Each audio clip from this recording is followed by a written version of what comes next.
Hello there everyone, good to see you today. I started a new series on Spring Security. You can find all security related future videos in the playlist named Spring Security 5. Link is present in the description. Alright then, let's begin with the session. This session is about getting information, how storing credentials evolved over the time, and how Spring Security supports it. You might be thinking, do we have to worry about storing passwords? Can't we just store credentials in plain text as data store for passwords already require credentials to get data? And as malicious person don't have credentials, so we are safe from exposing client accounts. You are correct up to some extent. In fact, in the beginning, passwords were stored in the plain text. However, malicious users were able to find ways to get large data dumps of username and password using attacks like SQL injection.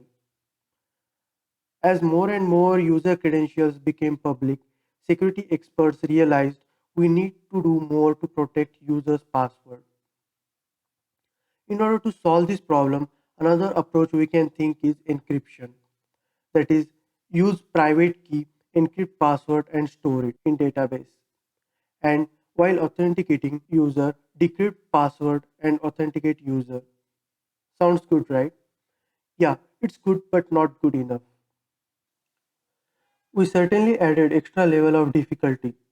Now hacker needs to get username password dump and private key which might be present in same or other data store, which is somewhat difficult compared to plain text, but if he succeeds then impact will be huge as he can decrypt all user account with single key and get access.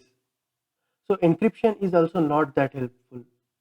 But by this time we understood that passwords should not be stored in plain text and if they get exposed, damage should be as less as possible. For this requirement, one-way hash functions come for rescue. One-way functions generate hash out of input, which is practically infeasible to invert. When a user tried to authenticate, the hashed password would be compared to hash of the password that they type. This meant that system only needed to store one-way hash of the password. If breach occurred, then only the one-way hashes of the password were exposed.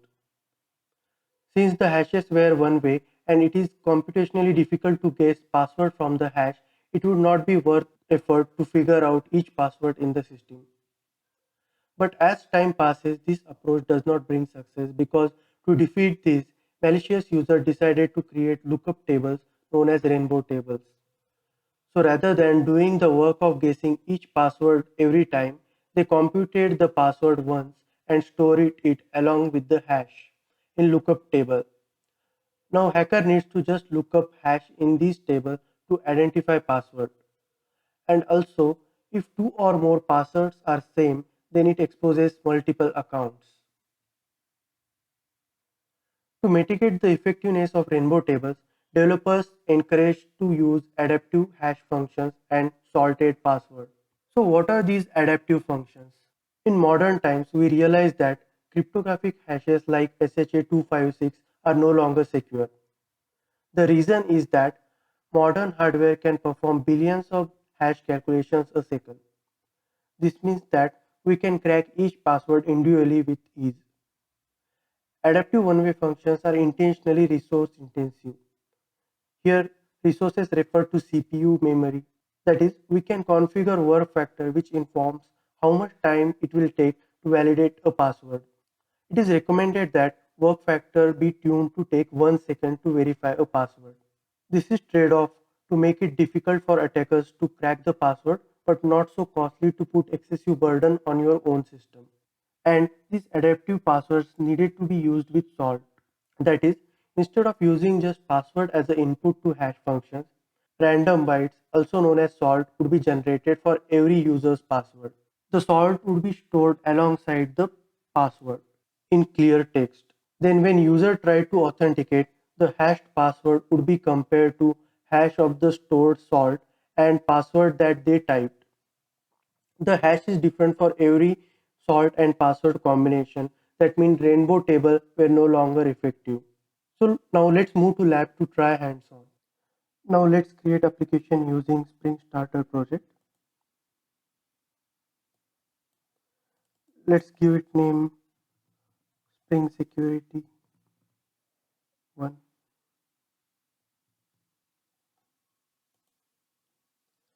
You can search for Spring Security dependency over here.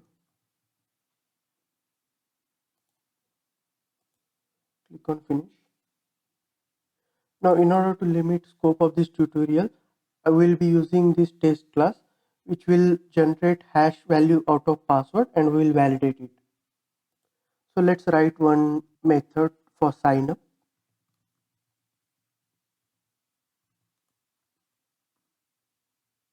And this method will be login.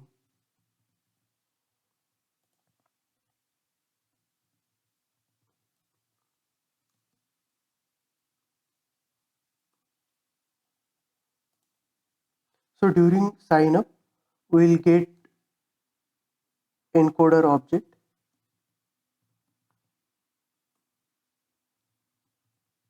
generate salt for password,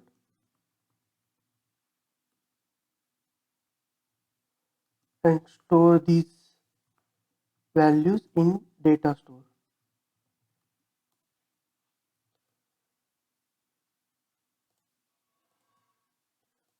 So we'll create encoder object over here. So for this demo purpose, I will be using Argon 2 encoder.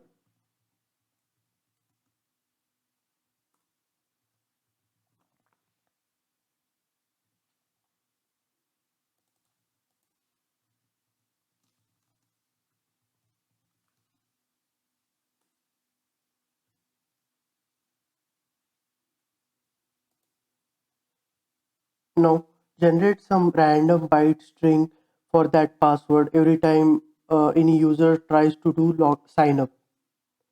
So we'll use key generators class for that.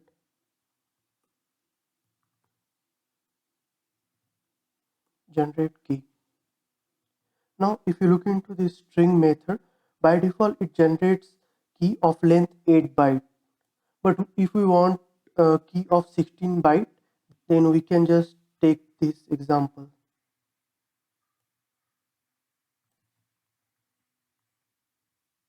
and write it over here. And instead of that, use same class again.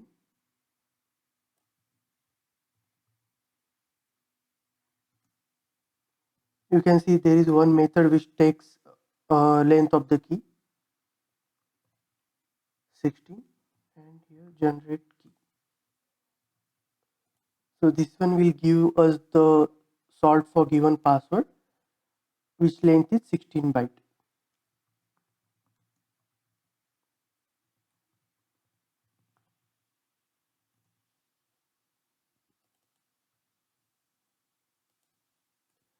Now we want to generate hash from password, raw password,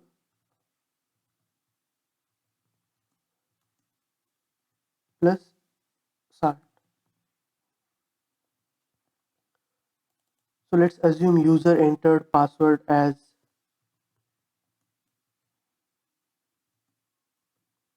ABC $12345.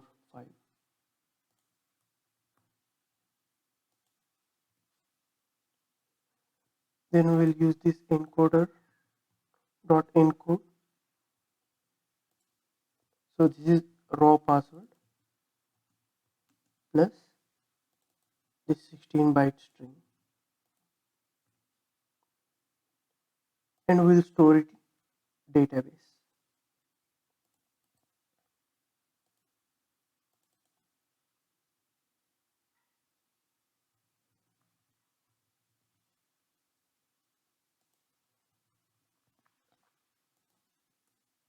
So here you will store it in data store. Now every time user tries to do login, at that time we will fetch our hashed password or encoded password.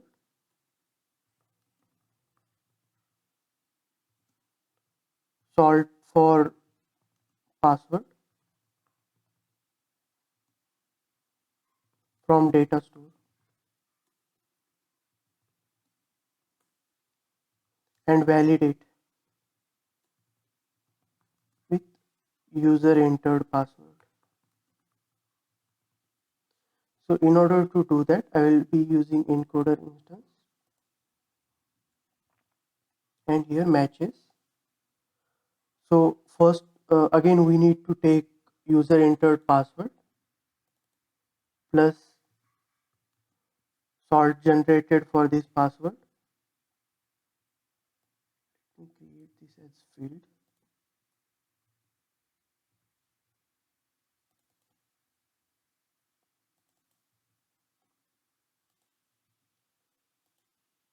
and encoded password. That's it. So let's see the output now. So in order to validate output, I will use assertions.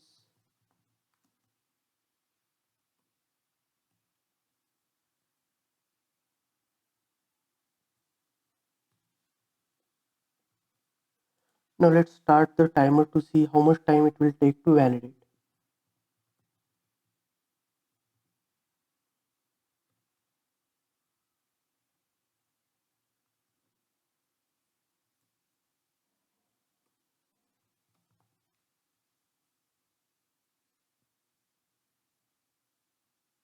And let's print these things.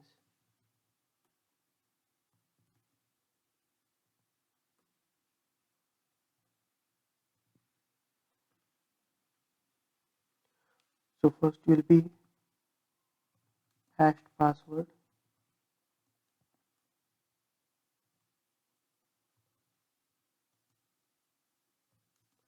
then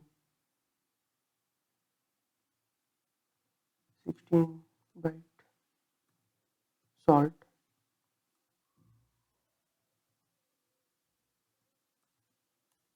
and after time required to validate.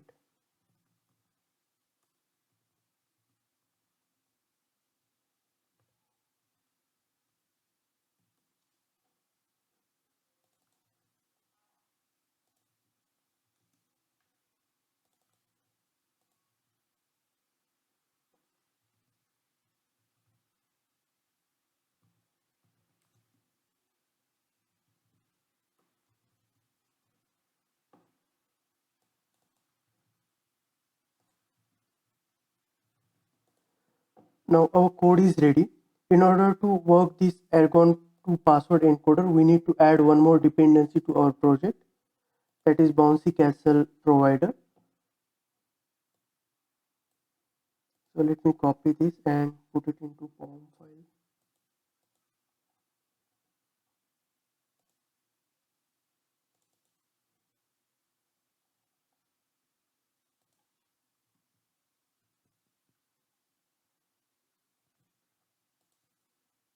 And let's execute the application.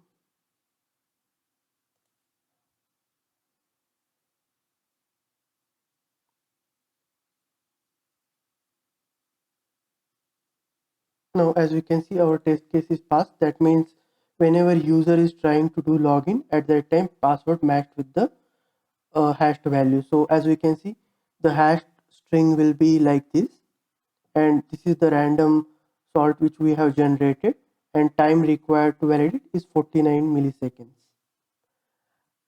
Now as a best practice, we need to tune this time to about 1 second. So for that purpose, this Argon 2 encoder provides one constructor which takes all these input values in order to configure our time required to validate password. And these values might be different for each hardware. So for my system, I already figured out few values. Let's replace this with new constructor, and I already computed these values, so I'll just paste these values over here. So these values works for my system, but you might need to figure out these values on hardware on which you are targeting to run this application or run this code. So execute this.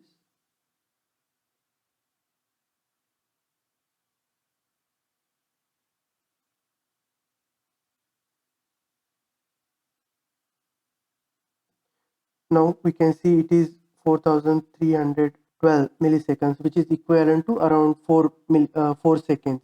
So you can again give it a try and change these values so that we can get it reduced about 1 second. Now we have solved the main problem of storing password. But what if best practices for password storage will change again? For example, we are using Argon 2 algorithm now, but what if some new algorithm comes into picture which perform better than this algorithm? And there are few applications which are using old algorithms, then how they will get migrated to this new approach? Spring Security introduces delegating password encoder, which solves all these problems. Let's see how we can incorporate this delegating password encoder. This is our previous example in which we have used Argon 2 password encoder. Let's comment this one and create instance of password encoder.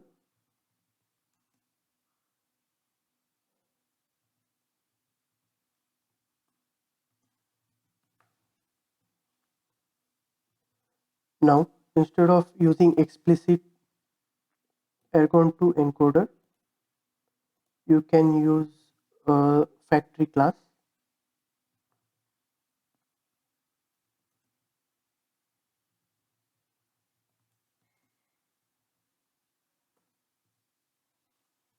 Create delegating password encoder.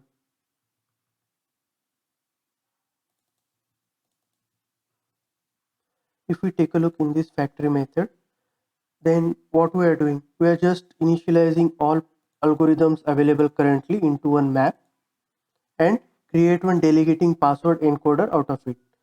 So first parameter is default hashing algorithm used for encrypting passwords, and here list of available encrypting algorithms. Here by default it's using bcrypt as hashing algorithm. Let's see how it works.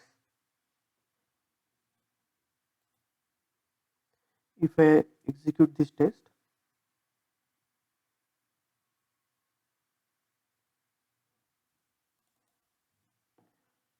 now you can see hashed value of password.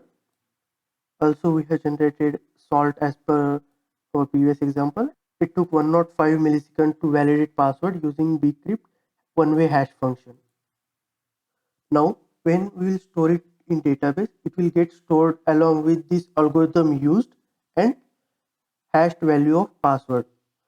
Now some of you might be concerned that when hacker takes data dump, then hash algorithm is also provided for potential hacker. This is not a concern because secrecy of password does not rely on keeping hashing algorithm secret. Additionally, most formats are easy for an attacker to figure out without the prefix. For example, all bcrypt hashed passwords will start with $to a dollar value. That's all for this tutorial. We saw how easy it is to store password using delegating password encoder and one-way adaptive hash algorithm. Thank you.